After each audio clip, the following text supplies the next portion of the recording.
Eu dei esse tempo para você encontrar Efésios 6:18. Você que encontrou, diga: eu achei.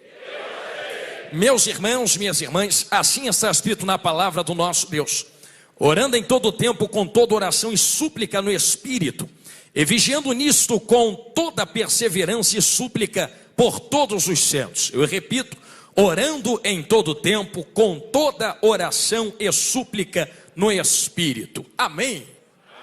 Pode tomar o vosso assento, que Deus lhe abençoe em nome de Jesus. Glória a Deus. Eu peço toda a sua atenção agora, e olhe bem dentro dos meus olhos. Eu sei que nós estamos vivendo um tempo ímpar na face da terra, um tempo onde nós temos acesso a tantas facilidades. Eu digo até mesmo que estas facilidades, estas tecnologias, se bem usadas, podem ser colocadas como uma ferramenta nas nossas mãos. Porém, apesar de trazerem muitas facilidades e benefícios a nós, podem também funcionar como um fator totalmente reverso, algo que tira completamente a nossa atenção daquilo que de fato importa. Porque quando nós percebemos que dentro da Bíblia a palavra de Deus nos entrega algumas ferramentas, e ferramentas poderosas para nós militarmos a boa obra de Deus, nós começamos a entender que, por exemplo, uma destas ferramentas, que fica bem claro no capítulo 6 em Efésios, é a palavra de Deus, salvação, paz, fé. Só que mais adiante nós percebemos que, apesar de todas essas ferramentas, meus irmãos, percebemos também que a oração é uma ferramenta principal, talvez seja um dos pilares da fé, de todos que estão aqui dentro. Se eu pudesse destacar 3 pilares, seriam a palavra de Deus, seria a oração e seria o jejum. Todos nós que estamos com fé em Cristo Jesus, precisamos estar estabelecidos nesses 3 pilares. Precisamos ter oração, precisamos jejuar para matar a vontade da carne, e precisamos ter a palavra para obter a direção do Espírito Santo e a vontade de Cristo nas nossas vidas. Porém, eu volto a repetir que, apesar disto tudo, as facilidades que temos nos dias atuais têm arrancado a nossa atenção daquilo que realmente importa. Por exemplo, nós gastamos mais tempo com coisas tão superficiais que não agregam em nada no nosso relacionamento com Deus. E hoje gastamos tão pouco tempo com a oração, com o jejum, com a palavra. Eu ouvi um certo pregador uma vez dizer, e repito isto aqui a vocês agora, não me recordo o nome do pregador, mas ele dizia que quem coloca como desculpa não ter tempo para orar, é porque não tem a oração como a sua prioridade. Porque se a oração fosse a tua prioridade, você oraria tanto que não faltaria tempo para a oração, mas te faltaria tempo para as outras coisas. Então perceba que a oração usada como uma ferramenta em um pilar, ela é de fato algo sobrenatural na vida de um homem de Deus. Quando nós olhamos para dentro da Bíblia, nós encontramos exemplos muito singulares, muito diretos, acerca do que a oração, o relacionamento com Deus pode fazer na vida de um homem, por que não de uma mulher de Deus. Nós encontramos, por exemplo, Marta e Maria. Vocês percebam dentro da palavra, e quem é aqui, sei que vocês são de Bíblia, sabem que a oração que as duas professam é a mesma. Elas apontam o dedo para Jesus e dizem: Senhor, se tu tivesse aqui, o meu irmão não teria morrido. Tanto Marta quanto Maria fazem a mesma oração, só que o resultado é diferente. Para uma, Jesus diz: vai ter mais fé, porque eu sou a ressurreição, eu sou a vida. E para outro, Jesus aponta o dedo e diz: me mostra onde está Lázaro, porque eu vou ressuscitar ele agora. Então os irmãos percebam que a oração é a mesma, mas o resultado é diferente. Você também pode perceber, por exemplo, a Arca da Aliança, casa de Obed-edom, casa de Abinadab. Na casa de um fica tanto tempo que não acontece nada, na casa de outro fica apenas 3 meses. E a notícia do que Deus faz é tão terrível, tão grande, que o próprio rei Davi no seu trono fica sabendo e vem até a casa de Obed-edom para ter um contato com a arca. A pergunta que nos fazemos é: o que acontece na casa de um e o que acontece na casa de outro? O que é que Marta faz diferente de Maria? Que o resultado da oração não é a mesma, que o resultado do relacionamento, do contato não é o mesmo. E quando nós paramos para pensar nisso, percebemos que a resposta para Marta e Maria, Obed-edom e Abinadab, está simplesmente num texto onde Jesus está pregando a palavra. Existe alguém sentada no seu pé recebendo, e existe outra apontando o dedo para quem está no pé, olhando para Jesus e recebendo dele, dizendo: não se te dá o caso de que eu esteja aqui trabalhando tanto, e a minha irmã está perdendo tempo no teu pé. Não vê, Jesus, que eu estou tão atarefada e ela não vem me ajudar. Jesus dá logo uma palavra bem direta para Marta, dizendo: Marta, você está procurando coisas que perecem, porém Maria procurou a melhor parte, que é receber o que eu estou falando para ela. Oh Marta, tu está preocupada com tantos afazeres, mas somente um te é necessário. Se tu soubesse o que é prioridade, tu largava tudo e sentava no meu pé agora. Eu sei que eu falei algo a vocês que parece não ser um instrumento de oração, mas perceba que quando nós temos contato, relacionamento com Deus, nós podemos dizer que oração nada mais é do que uma comunicação com aquele que recebe a oração. Você quer ver só? Eu estou proferindo esta noite uma oração a vocês. Pregador, mas você não está orando a mim. Não, eu não estou te adorando, eu não estou orando a você, mas eu estou proferindo uma oração a vós. Eu estou me comunicando com vocês, e vocês acabaram de responder. Quando eu coloquei uma oração, um texto diante de vós, vocês levantaram a mão, deram glória para Deus. Então, da mesma maneira que eu ofereci, eu coloquei diante de vós uma comunicação, e vocês responderam a esta comunicação. Se estabeleceu uma oração com Deus, é a mesma coisa. Quando você profere algo e esta oração é ouvida nesse exato momento, se constitui um relacionamento e uma oração. Porém, apesar de Deus sempre ouvir as nossas orações, nem sempre Deus responde orações. E sabe-se um hino muito antigo que tem, que às vezes o silêncio de Deus é resposta, e de fato é resposta, porque quem sabe Deus está trabalhando nesse silêncio. Porém, orações também são respondidas por Deus. Se nós formos, por exemplo, irmãos e irmãs, pegar a luz da Bíblia, nós vemos que a oração que qualquer um aqui faz pode ser dividida em várias coisas. Não existe apenas a oração que tu dobra o joelho, abre a boca e começa a falar com Deus. Quando nós olhamos a luz da Bíblia, por exemplo, Tiago capítulo 5, verso 15, existe a oração da fé, e a oração da fé salvará o enfermo. Existe ainda a oração da confissão, Salmo 32, 1, bem-aventurado aquele cuja transgressão é perdoada. Existe a oração da súplica, Filipenses 4, 6, sejam conhecidas diante de Deus as vossas súplicas. Existe a oração da consagração,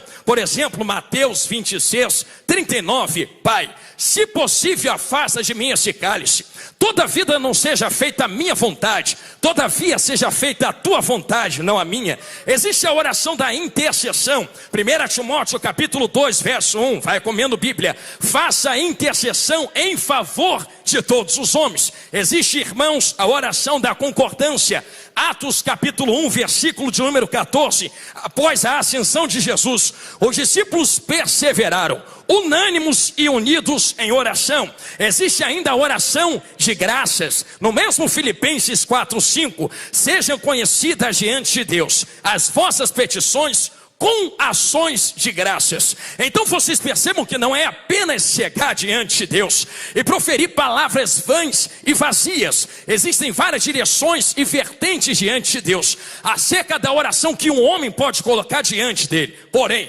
eu quero ser bem diretivo e claro a cada um de vocês. O que Deus olha não são palavras bonitas dentro de uma oração. O que Deus olha não são eloquência dentro de uma oração.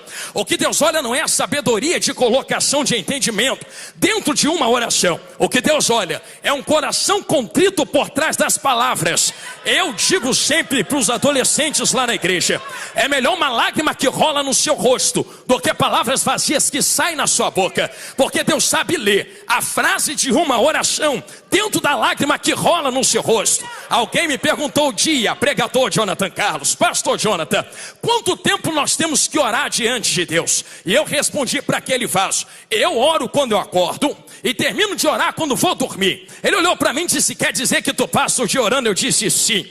Apesar de a minha boca não abrir para proferir palavras, o meu coração e a minha mente vai para a rua orando a Ele, vai na padaria conversando com Ele, pega ônibus falando com Ele, vai pagar a conta, eu estou conversando com Ele. Eu não sei aqui quem já viveu estas loucuras de abrir a porta do carro e falar: entra tu primeiro, Jesus, eu só vou se tu for comigo. Alguém olhou para mim na rua outro dia, Vaso, descendo a ladeira lá no Rio de Janeiro, onde eu moro, apontou o dedo e disse assim: Jonathan, eu te vi descendo a rua falando sozinho. Eu disse para ele: sozinho não, tu que não viu, tinha um varão do meu lado, eu estava conversando com ele.